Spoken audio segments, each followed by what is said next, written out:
Hi, welcome to the Judicial Self-Restraint mini lecture. Sorry, it's a tough word to say. This is a concept that has given a lot of students problems in the past, so I wanted to talk about it in a little bit of detail and hopefully clear things up. Now, the basic idea behind judicial self-restraint is when is it appropriate for uh, the courts to say that an act of the legislative or executive branch violates the Constitution. The key issue here is democratic legitimacy. Um, on the federal level, the president is elected, members of Congress are elected, but the judges are not. They're appointed, and often, they're appointed for life. So the president who appointed a judge is often long out of office, maybe even dead by the time the judge is making this decision. So we have no strong way of exercising oversight as citizens over judges.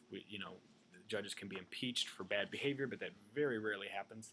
So we have judges who have a lot of power, but we're not elected to their position. So if the courts would just very regularly and sort of willy-nilly strike down laws passed by the other branches, we probably would decide to change our constitutional system. We would say we've given the courts too much power. We don't like the way this works. We want some oversight over what the courts do. So for this reason, judges specifically limit their own power. That's why we're talking about judicial self-restraint. There's no third party, no oversight that's requiring judges to do this. This is a doctrine that has just developed over time. Most of these principles were articulated in a case called Ashwander versus Tennessee Valley Authority from the 1930s. It was a New Deal era case, and these were all laid out in that decision. But I'm going to hit on the big ones that are mentioned in the textbook. So the first element of judicial self-restraint is the controversy requirement. This is a fairly old doctrine. In fact, the Constitution itself says that courts can decide cases or controversies. That is, what this really means is there's no advisory opinions. So it has to be a real case. It has to be a real person suing somebody else before we can have a lawsuit. So we can't say, for example, Congress passes a law and then we have to say, well, is that constitutional or not? Let's just ask the court. Here's the law. What do you think? We have to have somebody actually bring a real-life lawsuit before the court is going to decide it. We also do not allow collusive lawsuits. So that is, let's say I don't like a law, so I'm going to make up a lawsuit, and you and I are going to get together on it, and we'll decide I'll be the plaintiff, you'll be the defendant, and we'll bring a lawsuit, but you won't really defend it, and that way we can get the law declared unconstitutional. It has to be a real case between two parties who have an actual dispute. You can't make up a pretend lawsuit. Now, a key element of the controversy requirement is standing. Courts, particularly Supreme Court in recent years, has been very concerned about standing. And that is the person who filed this lawsuit, does this person have, is this person in the appropriate situation to actually proceed with the lawsuit? So what the courts have said is that the plaintiff must have suffered an injury. Now, the word injury is a little misleading. The plaintiff does not have to come into court with a neck brace on. Simply, the plaintiff has to be able to show that whatever this action is that he or she is contesting has actually impacted the plaintiff. So we don't have to show harm, but it has to show that in some way this law that I'm challenging affects me, and it has to be a direct effect. Now, what we do not allow at the federal level is what is called taxpayer standing. So I can't simply say that because my taxes fund everything the government does, that I can sue any government action I don't like. Some states allow this. So some states do have taxpayer standing to challenge a state law. But at the federal level, we don't allow it. The person suing can't just dislike a law. That the law has to actually affect that person. And then related to this is also the mootness doctrine. So sometimes a case becomes moot. So let's say let's say I sue you, and we win. I win the case. You've appealed the case, and then the Supreme Court is ready to hear our case, but you decide this isn't worth. Let's settle the case. So you decide to settle the case. At that point, the Supreme Court won't hear it. The case got settled. We don't have a dispute anymore. The case is moot. The money's been paid. The case won't go on. So it doesn't matter how significant the issue that the court was being asked to figure out. It doesn't matter if this would prevent a whole slew of lawsuits if the court can just decide this issue. Once you and I settled our case, the case becomes moot. There's no more issue. Now this can get a little tricky in some cases. Perhaps the most famous case where the mootness doctrine was essentially rejected is the case of Roe versus Wade, the 1973 case that recognized a constitutional right in some situations to have an abortion. Now the question there, of course, is the plaintiff was pregnant at the time she filed the lawsuit in I think 1970, and the Supreme Court heard the case in 1973. Now pregnancy lasts about 9 months, so the court essentially decided that you can't, even though she was not pregnant in 1973 at the time it decided its case, that the court said, in cases like this, we have to make a decision, because there's no way a lawsuit can be decided in the 9-month term of a pregnancy. So the court essentially waived the mootness doctrine in that case. So there are some exceptions to this, but generally speaking, whatever the issue, whatever the injury, whatever the cause of the case, must still be an active issue at the time that the appellate court is going to make a decision. Now, the second key element after the controversy requirement is the specific pleading requirement. Our civil procedure rules are fairly strict about what a plaintiff must allege at the outset of a lawsuit before it can continue. So if I'm going to claim that my constitutional rights are being violated or that there's something unconstitutional about a law, I have to do that from the beginning. I have to put that in my very first complaint that I filed with the trial court. If I didn't raise a constitutional issue at the trial court, I can't now raise it when we get to the Supreme Court. And the Supreme Court isn't going to just decide a constitutional question. If I skipped it, if I forgot to raise it, the Supreme Court is going to say, you really should have raised this, and we have to decide this. Generally won't do that, although you will find some exceptions. But as a general principle, the Supreme Court is not going to decide a constitutional question if the plaintiff did not raise it from the very beginning of the lawsuit.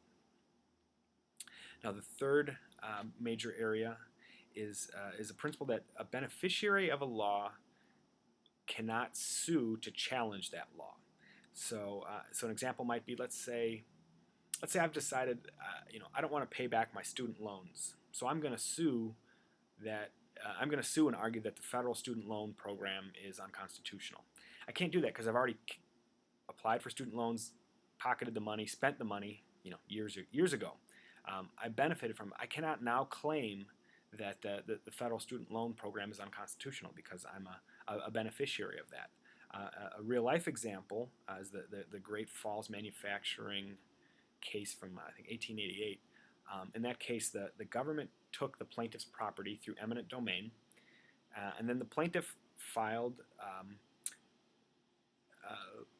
a claim for compensation through the Court of Claims. So that's basically him saying, okay, you've taken my property, now I need to get the money for that. And then filed the second lawsuit saying that taking itself was unconstitutional. And in that case, the court said, well, no, you filed for compensation. You sort of went along with how the law works. You tried to get your money, and then you challenged the law. You can't make that claim for money because then you're essentially becoming a beneficiary under that law. The next major principle is the rule that appellate courts rule on the law, not the facts. So if the trial court is where all the evidence comes in, where we have the witnesses testify, the judge and the jury will make findings based on that witness. So the trial court judge or the trial court jury, depending on who's deciding the case, can actually see the witnesses being cross-examined, can say, that person doesn't seem very honest. I'm not going to count this person as credible. the appellate level, all you have is a printed record of what happened at trial. You have transcripts. So the appellate court is not going to step in and say, oh no, a fact that was decided at trial is wrong. Now the appellate court will say the law was not applied properly, but it's not going to say that the fact was applied wrong. So for example, let's say I'm contesting a speeding ticket, and at trial the court says you were driving 65 miles an hour. I find as a matter of fact that you were driving 65 miles an hour. We had the witnesses. Somebody saw me and said that was clearly 65 miles an hour. And then, if I somehow were to appeal, the court would say, well, 65 miles an hour is speeding because the speed limit was 55 there. That if the court found, or maybe we'll switch it. Let's say the court found at trial that I was driving 55 miles an hour, but still said I was guilty.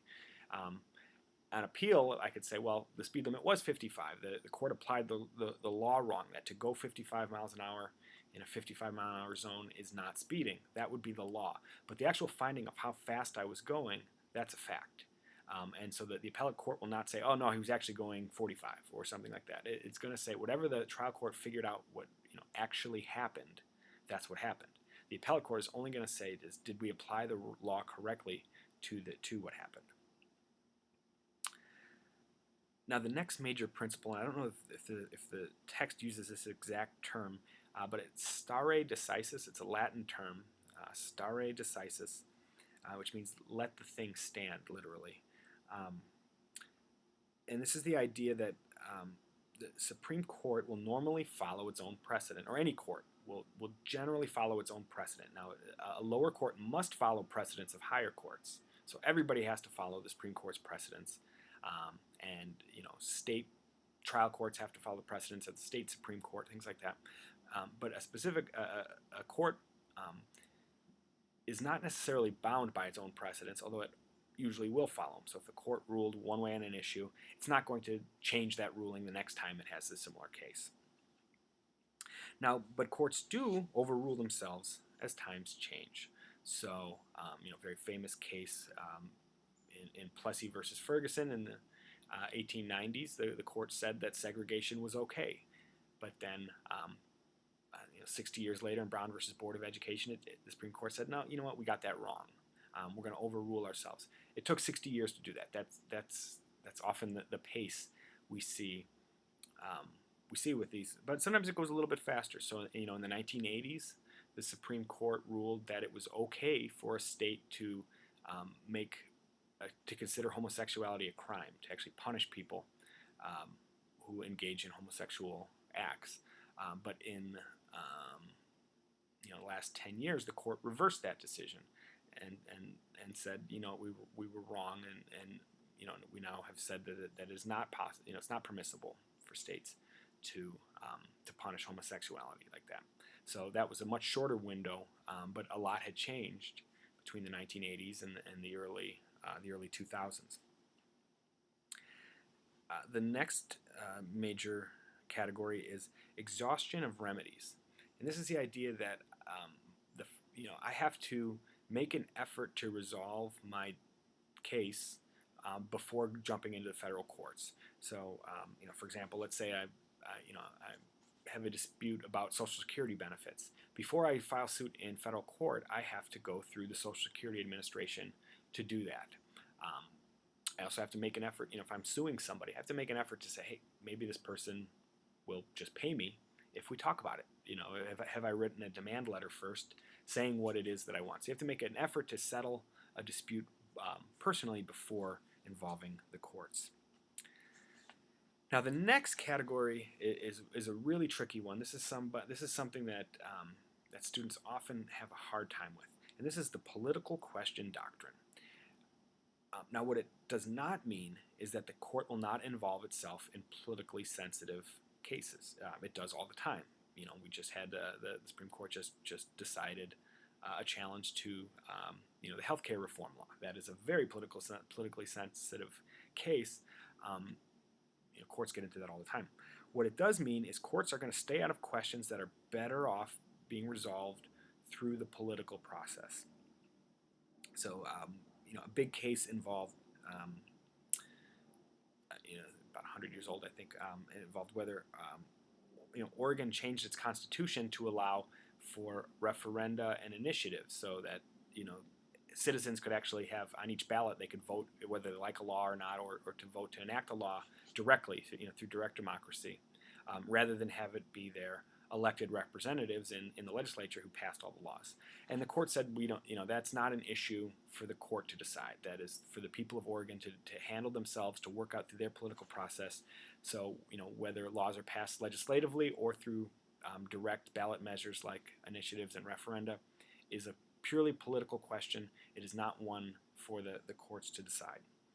So we could do another, a hypothetical might be, if you remember a few years ago, there was a big dispute in Wisconsin as Governor Scott Walker and the Republicans in the legislature passed laws limiting collective bargaining rights for public employees, and they basically had the votes. So the Democrats in the legislature fled the state and were actually hiding out in Illinois to prevent a quorum, so that basically couldn't come to a vote because not enough of the legislators were present.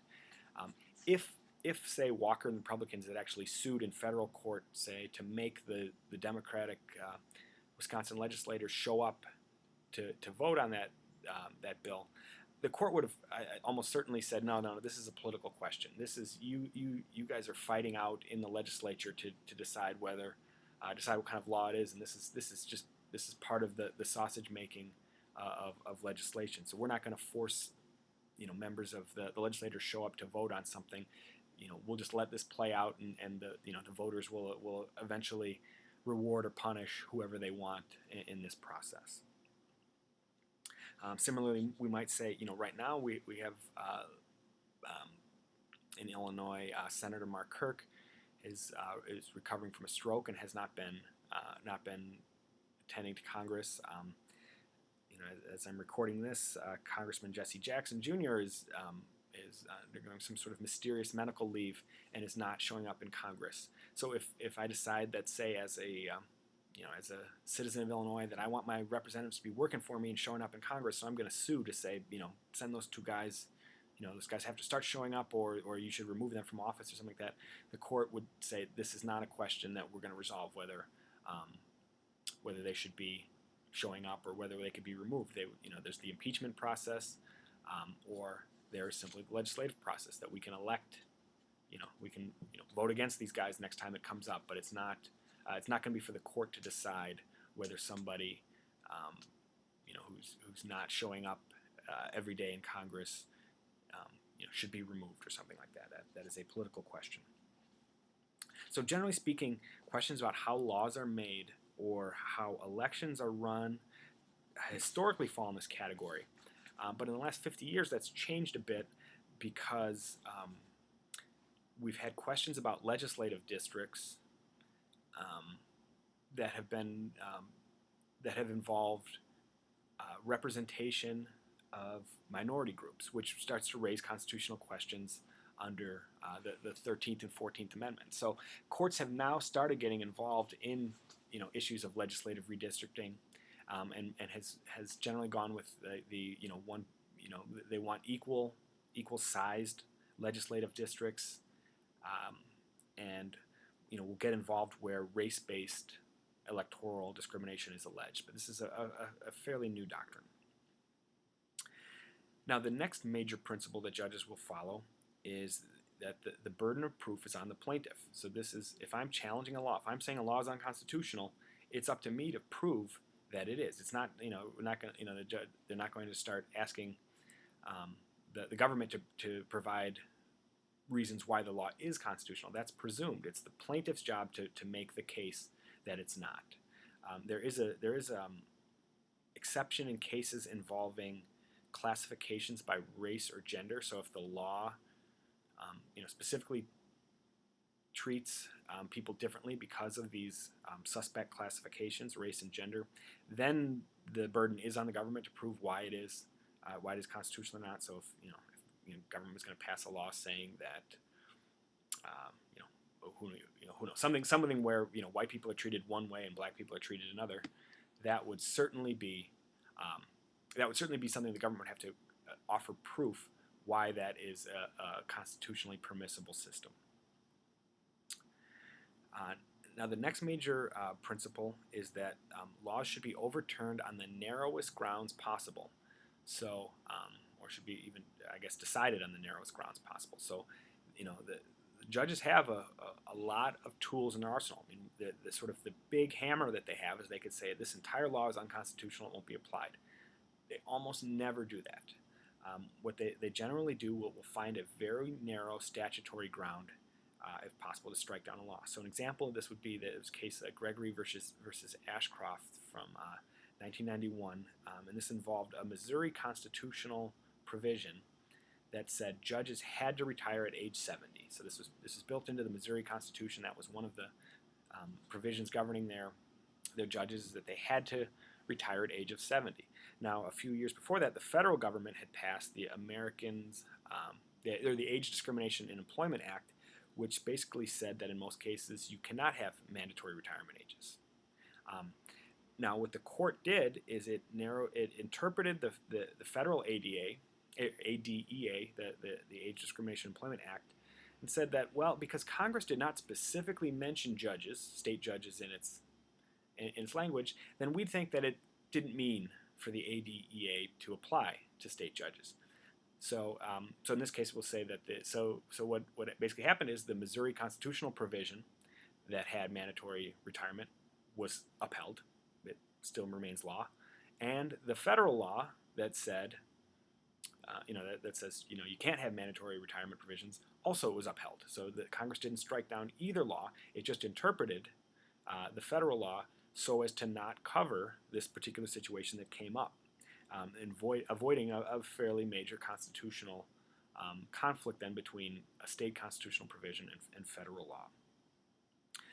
So that you'll often see that if the court can simply say, well, this is what the law means, rather than say this law is unconstitutional, it's going to choose the first. Now, if the court does find that a law is unconstitutional, what it's generally going to do is strike down the offending provision but leave the rest of the law intact.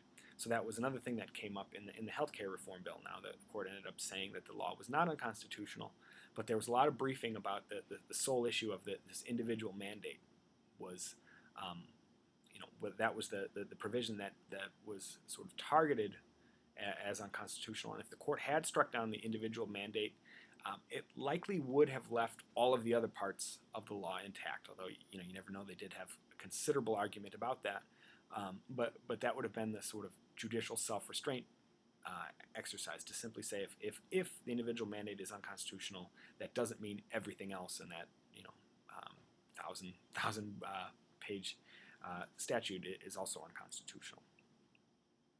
And then the last provision, the last principle, I guess, that judges apply is that the judge will not rule on the wisdom of a law. So it's not the judge's job to step in the place of the legislature to say, well, this law is a good idea or bad idea. That's not it. All they're going to do is decide whether the law is constitutional or not. So, if the legislature passes a law saying squirrels have to wear helmets, the judge is going to say, not my job to decide whether that's a good law or not. Squirrels got to wear helmets. There's nothing in the Constitution that prohibits putting helmets on squirrels, so we are going to let that law stand. So, this is one that probably gets violated a fair amount. That judges, despite this principle, will often look at how well a law maybe does what it says it's going to do. But if we're talking about these principles of judicial self-restraint, normally they don't do it.